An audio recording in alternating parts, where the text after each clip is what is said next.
My YouTube channel. आज के हम डिस्कस करने जा रहे हैं नीट के प्रीवियस ईयर के मोस्ट इंपॉर्टेंट एमसीक्यूज के बारे में। सबसे पहला क्वेश्चन है, even if there is no damage in photoreceptor cell still the person not able to see due to the damage of which part of the eyes. इसमें जो है इसमें ये बताया गया कि फोटो रिसेप्टर सेल जो हमारी बॉडी में प्रेजेंट होती है हमारी आईज में वो डैमेज नहीं हो, और दो फोटो रिसेप्टर सेल प्रेजेंट होती है। कौन कौन सा होता है? एक रॉड होता है और एक कोन्स होता है। इन दोनों में कोई भी डैमेज नहीं हो, मीन्स ये दोनों जो है एकदम सही है, उनमें कोई डैमेज नहीं हुआ, फोटो रिसेप्टर सेल डैमेज नहीं हुई है। बट पर्सन जो है उसको सुनाई नहीं दे रहा है, still to see due to the damage of which of the eyes. Eyes का ऐसा कौन सा पार्ट डैमेज हो जाएगा जिसके वजह से उसको प्रॉपरली दिखाई नहीं देगा, बट उसके फोटो रिसेप्टर सेल पे कोई भी इफेक्ट नहीं पड़ा है, बट पर्सन को जो है क्लियरली कोई भी चीज दिखाई नहीं दे रही। तो ऐसा कौन सा पार्ट होगा आइस का जो कि डैमेज हो चुका है? पहला ऑप्शन है, क्या सिलरी बॉडी डैमेज हो जाता है, या फिर आइरिस, या फिर कॉर्निया, या फिर कोरॉइड लेयर। जब हमारा कॉर्निया डैमेज हो जाएगा तो इससे क्या होता है, इससे पर्सन को सही से दिखाई नहीं देता है, बट हमारी फोटो रिसेप्टर सेल पे कोई भी इफेक्ट नहीं पड़ता है। So the correct answer is C. Next question is, in mammalian eye the fovea is the centre of the visual field where. Mammalian eye में जो फोबिया होता है वो किसका सेंटर होता है? विजुअल सेंटर होता है। ये सेंटर कहाँ पे प्रेजेंट होता है, किसके लिए रिस्पॉन्सिबल होता है?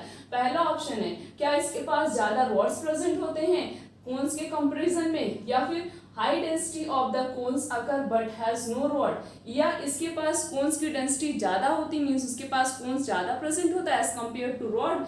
नेक्स्ट है, the optic nerves leave the eyes, या फिर वहां पे ऑप्टिक नर्व्स नहीं प्रेजेंट होती हैं, या फिर सिर्फ और सिर्फ रॉड्स प्रेजेंट होता है। मैमिलियन आई जो फोबिया सेंटर होता है विजुअल फील्ड के रिस्पॉन्सिबल किसके लिए होता है? हाई डेंसिटी ऑफ कोन्स, ये कोन्स के लिए ज्यादा रिस्पॉन्सिबल होता है as compare to rods. Rods का वहां पे फॉर्मेशन ही नहीं होता है। So the correct answer is B.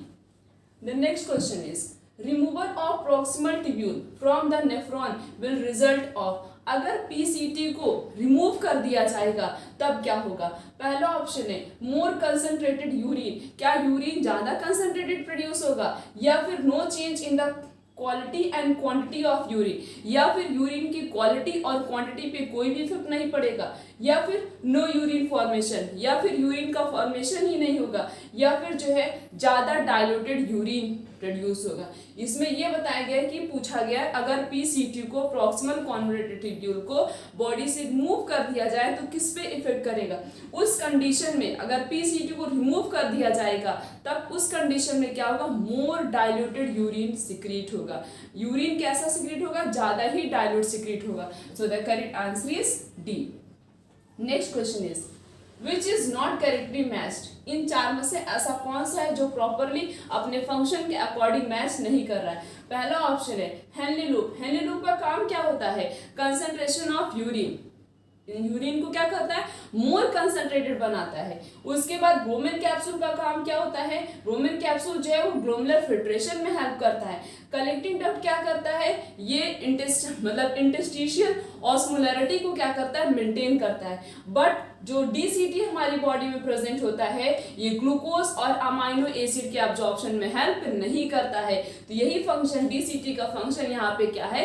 Incorrectly match कर रहा है। यहाँ पे पूछा गया ऐसा कौन सा फंक्शन है जो अपने मतलब ऐसा कौन सा इसमें मैचिंग है जो प्रॉपरली मैच नहीं कर रहा था। यहाँ पे पीसीटी अपने फंक्शन के अकॉर्डिंग मैच नहीं कर रहा है। So the correct answer is B. Next question is, which part of nephron involve in active reabsorption of sodium is. Nephron का ऐसा कौन सा पार्ट है जो कि सोडियम के एब्जॉर्प्शन में हेल्प करता है? पहला ऑप्शन है, क्या बोमेन कैप्सूल करता है, या फिर descending limb of loop of Henle करता है, या फिर डीसीटी करता है, या फिर पीसीटी करता है।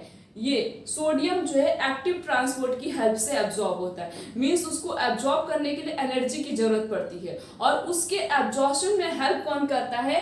पीसीटी करता है, मींस प्रॉक्सिमल कॉन्वोल्यूटेड ट्यूब्यूल करता है। तो नेफ्रॉन का ऐसा कौन सा पार्ट है जो हेल्प करता है सोडियम के एब्जॉर्प्शन में? That is proximal convoluted tubule. So the correct answer is D. The next question is, the maximum amount of electrolytes and water, that is 70 to 80% from the glomerulus filtration is reabsorbed in which part of the nephron?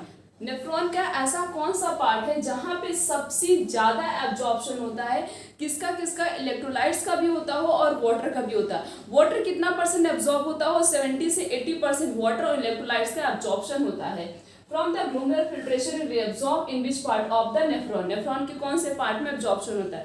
पहला option है PCT, क्या proximal convoluted tubule में होता है, या फिर descending limb of loop of Henle में होता है, या फिर ascending limb loop of Henle में होता है, या फिर डिस्टल कॉन्वोल्यूटेड ट्यूब्यूल में होता है। सबसे ज्यादा एब्जॉर्प्शन इलेक्ट्रोलाइट्स का और वाटर का, दैट इज 70 to 80% किसमें होता है, पीसीटी में होता है। मिक्स प्रॉक्सिमल कॉन्वोल्यूटेड ट्यूब्यूल्स में सबसे ज्यादा वाटर और इलेक्ट्रोलाइट्स का एब्जॉर्प्शन होता है। So the correct answer is a. Next question is a fall in glomerular filtration rate, that is GFR activate, GFR को कौन एक्टिवेट करता है। पहला ऑप्शन है क्या एड्रेनल मेडुला एक्टिवेट करता है रिलीज करने के लिए एड्रेनलिन हार्मोन, या फिर पोस्टीरियर पिट्यूटरी एक्टिवेट करता है वासोप्रेसिन रिलीज करने के लिए, या फिर जस्टा ग्लोमेरुलर सेल करता है रेनिन रिलीज करने के लिए, या फिर एड्रेनल कॉर्टेक्स करता है एल्डोस्टेरोन रिलीज करने के लिए। GFR को एक्टिवेट करता है ग्लोमेरुलर जस्टा ग्लोमेरुलर सेल। कौन एक्टिवेट करता है, जस्टा ग्लोमेरुलर सेल किसको एक्टिवेट करता है, GFR को एक्टिवेट करता है। क्या रिलीज करने के लिए, रेनिन रिलीज करने के लिए। So the correct answer is C. इसमें यही पूछा गया था कि GFR को कौन एक्टिवेट करता है, तो कौन करता है, जस्टा ग्लोमेरुलर सेल करता है। क्या रिलीज करने के लिए, रेनिन रिलीज करने के लिए। So the correct answer is C. Next question is angiotensinogen is a protein produced and secreted by, angiotensinogen ये प्रोटीन है, ये कौन प्रोड्यूस करता है, कहाँ से सिक्रीट होता है। पहला ऑप्शन है क्या मैकुला डेंसा सेल करता है, या फिर एंडोथेलियल सेल करता है, या फिर लीवर की सेल करती है, या फिर जस्टा ग्लोमेरुलर सेल करता है। ये एंजियोटेंसिनोजन इसको कौन रिलीज करता है, इसको जो है हमारी लीवर की सेल रिलीज करती। कौन रिलीज करता है, लीवर की सेल करती। So the correct answer is C. Next question is uric acid is the chief nitrogenous component of the excretory product of uric acid किसका जो है मेन नाइट्रोजनियस एक्सक्रीटरी प्रोडक्ट होता है। मींस यूरिक एसिड कौन से organism में as a product of nitrogenous waste के लिए जो है वो क्या करता है, रिलीज होता है। मींस यूरिक एसिड कौन से ऑर्गेनिज्म का एक्सक्रीटरी प्रोडक्ट है, हमें उसका नाम बताना उस ऑर्गेनिज्म का।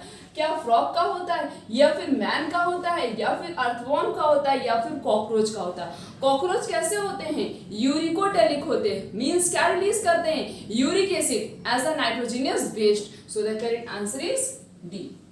Next question is uricotelic mode of passing out nitrogenous waste is found in, किसमें कौन कौन सी ऐसे ऑर्गेनिज्म होते जिनके अंदर uricotelic mode of nitrogenous waste जो है वो रिलीज होता है। पहला ऑप्शन है क्या रेप्टाइल्स में होता है, या फिर बर्ड्स में होता है, या फिर बर्ड्स और एनालिड्स में होता है, या फिर एम्फीबियंस और रेप्टाइल्स में होता है, या फिर इंसेक्ट्स और एम्फीबियंस में होता है। Uricotelic mode of passing out nitrogenous waste is found in reptiles and birds. किसमें प्रेजेंट होता है, रेप्टाइल्स में और बर्ड्स में प्रेजेंट होता है। So the correct answer is a. Next question is concentration of urine depend upon which organ. Urine का concentration, क्योंकि बोला जाता है वुमेन की यूरिन जो होती है, जो सिक्रीट होती है वो बहुत ज़्यादा कंसंट्रेटेड होती है। तो यूरिन के कंसंट्रेशन में कौन सा ऑर्गन है जो हेल्प करता है। पहला ऑप्शन है क्या वुमेन कैप्सूल करता है, या फिर हेनले लूप का लेंथ करता है, या फिर प्रॉक्सिमल कॉन्वोल्यूटेड ट्यूब्यूल करता है, या फिर जो है network of capillaries arising from glomerulus, या फिर ग्लोमेरुलस से जो बहुत सारी नेटवर्क अराइज होती हैं वो करती हैं। हेनले लूप मतलब इसकी जो कंसंट्रेशन होता है, किसका कंसंट्रेशन, यूरिन का कंसंट्रेशन, ये किस पे डिपेंड करता है, हेनले लूप पे डिपेंड करता है। Means length of Henle loop, Henle loop की लेंथ पे डिपेंड करता है कि हमारा यूरिन कितना ज़्यादा कंसंट्रेटेड होगा और कितना कंसंट्रेटेड यूरिन क्या होगा बॉडी से सिक्रीट करे होगा। तो इसमें कौन हेल्प करता है, that is length of Henle loop. So the correct answer is B. तो हमने इस पूरे लेक्चर में नीट के प्रीवियस ईयर के मोस्ट इंपॉर्टेंट एमसीक्यूज के बारे में डिस्कस किया। आने वाले लेक्चर में इस तरीके से और भी बहुत सारे एमसीक्यूज के बारे में डिस्कस करेंगे। आज का लेक्चर यहीं तक, थैंक यू।